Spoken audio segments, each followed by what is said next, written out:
ప్రియ సహోదరి సోదరు, వారు ప్రభు మీద ఆనుకున్నారు కనుక ధైర్యముగా దేవుని కోసం సాక్ష్యం చెప్పి దేవుని మీద ఆధారపడి ఎక్కడైతే నిందలు పడ్డారు, ఎక్కడైతే అవమానం పాలయ్యారు అక్కడే నిలబడ్డారు. అక్కడే ప్రభు వారిని ఆశీర్వదించారు.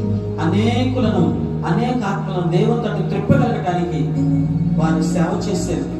ప్రియ సహోదరి సోదరు, ప్రభు వారి చేత సూచక్రియలను అద్భుతములను చేయించి తన కృపా వాక్యమునకు సాక్ష్యం ఇప్పించుచుండెను. హల్లెలూయా, హల్లెలూయా. ఏది నీ సాక్ష్యం? ప్రియ సహోదరి సోదరు, దేవుని కొరకు నీ సాక్ష్యం ఉందా? నిజంగా మారేను అన్నావు కానీ మారు మనసు తగ్గ ఫలాలు నీలో ఉన్నాయా? ప్రభునందు పిల్లరా, మారు మనసు తగ్గ ఫలాలు నీకున్నాయా?